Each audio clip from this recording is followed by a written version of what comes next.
Welcome to Wine Soundtrack Canada. Listen to the passion with which producers narrate their winery and their world. In 30 Answers, discover their stories, personalities, and passions. Hello, friends and listeners of Wine Soundtrack Canada. This is Christine Campbell, and today I am in Vancouver, British Columbia at the Vancouver Convention Centre, sitting with Michael Kullmann, winemaker of Osoyoos Larose. Welcome, Michael. Can you please tell me a little bit about Osoyoos Larose? So, Osoyoos Larose is a winery located in Osoyoos, which is in the south of Okanagan in BC. We're located about 10 kilometers north of the BC-Washington border. I'd say about 4.5 hour drive from Vancouver and roughly 4-hour drive from the Rockies. We're an estate vineyard, so we don't buy any grapes and we don't buy any wine. We produce all our own grapes. We have 80 odd acres under vine at the moment, all in one block, separated into 24 separate parcels. And we produce, I'd like to think, a premium premium Bordeaux blend, predominantly merlot. It sounds beautiful. I haven't visited yet, but it's on my list. How many cases a year do you produce? We produce roughly 150,000 bottles a year, so that makes 12 and a bit thousand cases, if my math is correct. I don't know, yes. That sounds right. Let's go with that. Let's go with that, yes. So you said Bordeaux varieties majority, and with Merlot leading the pack. Do you produce only red wine? Yes, at the moment we just produce 2 wines. So just to give a little history of why we produce 2 wines and a history about the company is Osoyoos Larose started in 1998. It was a joint venture between Constellation Brands Canada, which became Vincor, and Groupe, which is a wine group based out of Bordeaux. In 2013, Groupe bought out Constellation Brands and became the sole owners of Osoyoos Larose. And the idea behind Osoyoos Larose was to make this mixture between Canadian wine growing and Canada, so Osoyoos, where we're based, and Bordeaux winemaking and wine growing techniques, so the Larose part. Larose comes from big Bordeaux chateaus, and so that's why we make 2 wines. There's a first wine and a second wine. At the moment, it is just 2 Bordeaux blends, red blends. And who are your markets? Our biggest market is in Quebec, which is in Canada, close followed by Ontario. At the moment, we do not export. We have in the past, but we are still looking to export. I'd like to think fans of Bordeaux-style blends around the world would enjoy Osoyoos Larose. I would absolutely agree because it's delicious. Here's a question for you specifically. What is your first memory relevant to wine? You are young, on the young scale for all you listeners out there.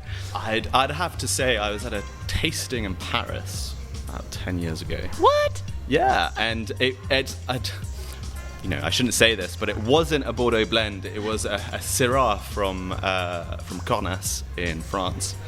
And it blew me away because it smelt of tapenade, olives, and very earthy aromas, and I just thought, how can it smell of everything but grapes? And that was the beginning of my wine journey. And this is how I ended up here in Canada.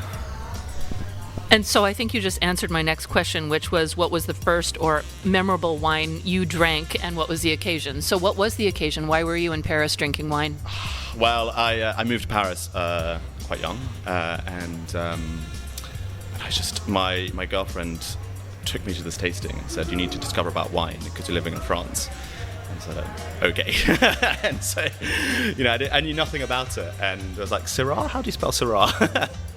And I tasted it, and it was absolutely amazing. I mean, in terms of memorable wines I've tasted, it'd have to be my time when I was studying in Bordeaux. I was tasting, a 1996 Mouton Rothschild.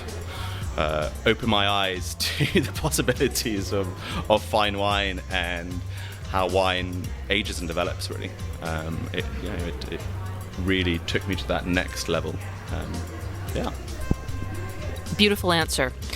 Okay, traveling the world abroad, what is the best foreign wine you have enjoyed and the worst? You can answer both or just one, whatever you feel like. I will have to just answer one, and it'll be the best. I love foreign as in New World. Anywhere, the world abroad. Apart from Osoyoos Larose, of course. I do love wines from New Zealand. I'm a big fan of, again, it's not a Bordeaux variety, but the wines from Ripon in Central Otago. Their Pinot Noirs are absolutely fantastic. Again, other Pinot Noirs that I absolutely love are Pinot Noirs from Patagonia in Argentina. So Bodega Chacra make fantastic wines. I like that answer. Okay, here's a fun one. Amongst all populations that drink wine, who do you think drinks the best in terms of quality worldwide? What country or nation? I think retired French people. Wealthy retired French people. I think honestly that's it. Okay, best answer so far. Check, check, check. I love that. Yes, I lived in France myself for 15 months, and I saw a lot of that going on. Absolutely. Currently, what wine from your cellar is giving you a lot of satisfaction right now? I'd have to be the Le Grand Vin 2019. It was my first vintage at Larose when I arrived as a vineyard manager, and I think it has the hallmarks of a great wine for me. It's got amazing structure, it's got amazing freshness to it, and I'm really looking forward to opening it in 10 years from now and seeing how it develops. I hope I'm there. Do you believe personally in a perfect variety? No, because perfect doesn't exist in nature. All varieties have their pros and cons, and that's what makes them great. Is that, that's also why we make a blend. Is that, certain varieties are great in some things and not great with other things, and when you blend them out, hopefully you get the best of everything. But yeah, no, I don't think the perfect variety exists. If not, it'd be too easy. Absolutely, and everybody would be doing it, and then it would be boring. Getting down to wine, as a consumer, Michael, do you prefer white, red, or rosé? It's summer, so I'd say rosé. But if you were to ask me 6 months from now, I'd say red. A bit of a seasonal drinker? Very much so, yes. I don't have a favourite type. I think as a winemaker, I have a very open mind, and I don't have a favourite type. It depends on the season. Do you tend to reach for still wines over sparkling, or the other way around? Yes, very much still, except for Christmas. Christmas and weddings, I'm very much sparkling, but apart from that, no, I'm very much still wine. And if you are reaching for that bottle of sparkling, are you reaching for a glass of champagne or something else that is bubbly and delicious? My French wife would kill me if I said anything other than champagne, so I'm going to say champagne. Good answer. Have you ever paired white wine with meat or red wine with fish? Red wine with fish, yes, I have. Chilled cabernet franc from the Loire. I think it goes very well with some fish. I'm not a sommelier, so I'm sure there's some sommeliers who are scratching their heads around the world thinking no. But no, some chilled Beaujolais or chilled Pinot Noirs can, if you pop them in the fridge for a bit, I think they're great with fish. And then white wine, a nice heavy Chardonnay, I think that can go great with sort of veal sweetbreads or even sort of some pork. I love those ideas. Okay, we've all been there before. You've had that one extra glass of wine. What is your cure for a hangover? Or have you been there before? What is my cure for hangover? Ooh, I'd say porridge in the morning. Porridge in the morning. Wow. Yeah, porridge in the morning and good long walk. Sweat it off, get some exercise in. Oh my God, love that. What does a non-drinker lose out on by not tasting your wine? Good question. What would you've stumped me there.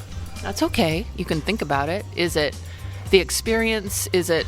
It'd have to be the experience, and I'd like to think a bit more about, you're drinking the wine and think about the story behind it, the place where it's grown, and that link to the beautiful South Okanagan. You're drinking a glass of, something that comes from a beautiful part of the world, and relatively unknown in the grand scheme of things. Here's one of the out there questions I'm going to throw at you. Space aliens land on your property. Which of the wines from the cellar do you give them to try? Oh. Vintage or... Oh. Do I want them to stay? I don't think I want them to stay.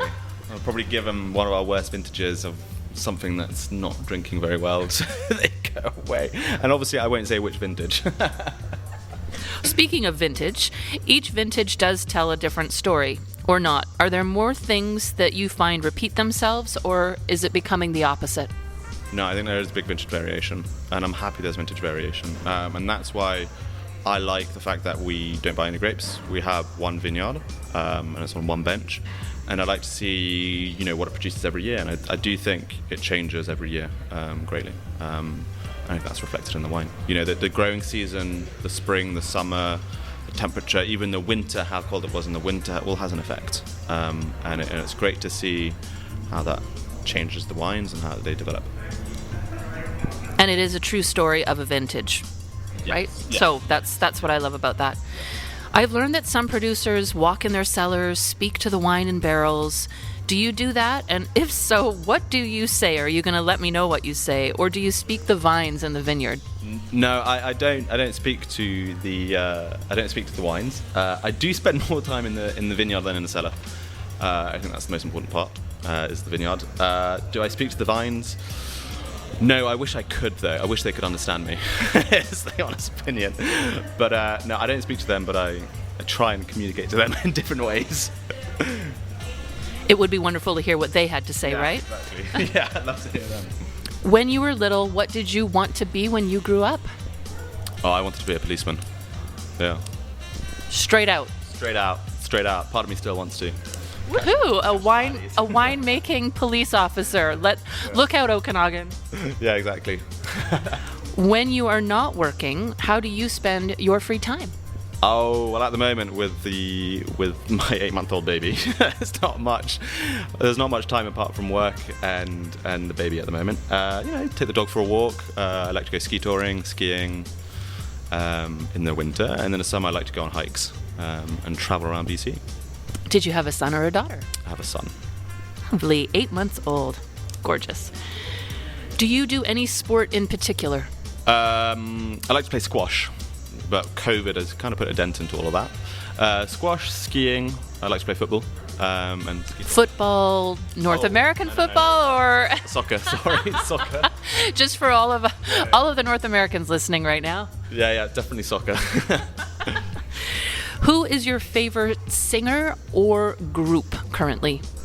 You stumped me on that, and I can't say. I'm too embarrassed. Why are you embarrassed? I've had people say the Spice Girls before, and that's okay. It's Spice Girls is a good shout. No, I don't have one particularly, honestly. Okay. I have quite an eclectic music taste. Okay. Yeah. We will circle back to that. Do you have a favorite film dedicated to wine? No.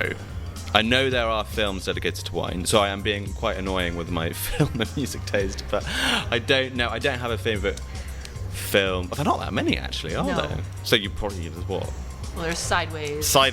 And Bottle Shot, but I don't think I've ever seen them. Uh-oh. You heard it here first. There we go. There's your homework for the next week. I need to go watch them. I don't know. Okay, we will move along. For a very romantic evening, what wine would you order to start the night? Champagne. Is there a champagne brand per se that you go to more than others? I do like Groupe champagnes. So I like Aigle-Ourier. And I also like, who else do I like? But Aigle-Ourier make fantastic Blanc de Noir, which I absolutely love. It's up there in the price range, but it is great. Champagne's always the answer, in my opinion. Are you a supporter of any sports team? And if your team won, what bottle would you gift to them? I'm a big fan of Chelsea Football Club, my local club in London. We won the Champions League last year, and I just opened the nearest bottle of wine I had, which I think was just a bottle of Osoyoos Larose. But what would you give the team? What would I give the team? Well, I wouldn't give them any alcohol because I don't want them to keep on winning. For their off season, for their one night out that they're allowed. For their one night out, I'd probably give them a really nice bottle of sweet wine, because I think sweet wine is absolutely delicious. Dessert wine? Yes, I'd give them a bottle of a Sauternes, probably Chateau Kullmann in Barsac. Delicious.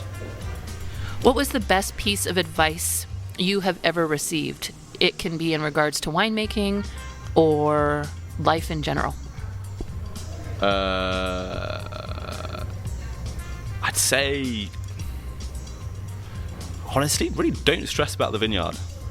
When we were having a heat wave last year, I was very stressed and very worried, and then it was reassuring to hear from fellow winemakers who are older than me that said, you've done everything you can, there's nothing else you can do, it's out of your hands now. Which I found quite reassuring to know that I'd done my job and I'd done as much as I could, and nature will just do what it has to do, and the vines will recover. That sounds like good advice for us as well. Yeah. So I like that. What's your proudest achievement in your work thus far? I think taking the vineyard organic. I'm quite proud of that. The Osoyoos Larose vineyard is beautiful, but it is a challenge. And I'm happy that we'll be certified organic this year. It's great to be. I'm proud of that, I'd say. It's a big journey, I know that, and it doesn't come without a lot of work. It doesn't. It is a lot of work, and it doesn't come easy. But I think it's worth it at the end. We're starting to see the effects of that in the vineyard, and I'm happy about that. Michael, can you complete this following sentence? A table without wine is like... It's an empty painting, really. It's missing. It's just not finished. It's empty. Yeah, that's what I'd say. It's empty. Just empty. I like that. Yes. What sort of wines do you think we will be enjoying in 2300? I think the same wines now. I think, there's been a lot of talk about climate change. I think climate change is real and is a massive threat. But I think viticulturalists and vineyard managers and winemakers have tools at their disposition to work with that. And I think, if you're looking at what's happened in Bordeaux over the last 20 years, the harvest dates have already come forward in nearly a month. And I think climate change has already arrived in wine growing regions, and I think people are still making fantastic wines. I don't think places like Bordeaux are going to be ripping out Bordeaux varieties anytime soon. And I think it's all about working with what you've got. And I don't think the answer is simply just irrigate more. I think you need to have a holistic approach to how you work in the vineyard. So, I think working a lot with cover crops, all that to try and balance out when, the grapes and the vines. I think that's really important. Do you think we'll be drinking wine still in 2,000 years' time? Yeah, I think the Romans were drinking them, so I think we'll be drinking. I hope we'll be drinking them. We'll just keep going. Yeah, I think we'll keep on going, and maybe we'll be making wine on other planets. Fantastic! I'm glad that you said that, because name 3 wines you would take to a deserted island or out into outer space. Do I have an unlimited budget? Yes. Okay. There is, sky's the limit. It's the 3 wines that you want to take forever up to the outer atmosphere or to a deserted island. I'd take a white, a red, and a sweet. So for white, I'd probably take a very, very nice Pétales from Burgundy. Yes. Producer, I think they're all very good. Yeah. Vintage-wise, I'd probably go... I'd go a fairly recent vintage, actually, something in the mid 2000s. Red, I'd probably go very boring and go a very old Bordeaux. It's not boring. It's not boring. Why not? Why not try a 1947 Cheval Blanc? Why not? Why not? Yes. And then on a sweet wine, I'd go for. I'm gonna be really boring. I'm gonna go Bordeaux again. I do like Bordeaux wines. And I love Kullmann. Something from the 80s from Kullmann, I think would be wonderful. Is there a winemaking area in the world that you would like to explore and have not yet? Yes, New Zealand, so the Central Otago in New Zealand, and Patagonia. I think those would be wonderful areas to explore. Okay, we're not finished yet. It's now time to play a little game. I'm going to pick some different wine varieties, and I want you to tell me a song you would pair with that wine. This is the wine soundtrack, so we have to have some music in here. Yeah. So we've talked a lot about Pinot Noir. So you can choose a song, you can choose a band, or you could choose a genre if you'd like. Pinot Noir, I'd choose... Stumped me again with these questions. Isn't that good though? It makes you think. It does make me think. I haven't thought this hard in a while. Pinot Noir, I'd probably pair it with I'd say like jazz, something like that. I smell like jazz, I don't know. Miles Davis, let's go for that. Yeah. I like that pairing. Okay, I'm going to switch it up on you, and how about let's do a beautiful Sauvignon Blanc, but Sauterne style. I would go like some funk, electro funk. Yeah. As in I don't know. Yeah, just electro funk. I like that. Yeah. Good pairing. Okay, one last one, and I'm gonna say rosé. I'm gonna say a Syrah-based rosé. Electronic dance music. EDM. Yeah, EDM. Rosé on it and a night, sort of a nightclub in the south of France. It's kind of goes perfect, right? It goes well. They go well with each other. Yeah, I think I'd go with that EDM. Michael, thank you so much for joining us today. Would you please remind the listeners where we can find your wines? Can people visit your tasting room, and what is the website address and your social media handles, please? So you can find our wines in all the government liquor stores around Canada, and you can come visit us in the South Okanagan. Our tasting room is closed at the moment because we're renovating and building a new one. You can find us at www.osoyooslarose.com, and Facebook and Twitter is Osoyoos Larose. Are you going to be opening up the tasting room this year, or is this a next year? It's a next year thing. COVID, planning delays, the rest of it has been pushed back a couple of years, but it'll be next year, hopefully. It's been my absolute pleasure to hang out with you and get to know you a little bit better. So thank you so much for joining us. Yeah, thank you for having me on. Thanks for listening to a new episode of Wine Soundtrack Canada. For details and updates, visit our website, winesoundtrack.com.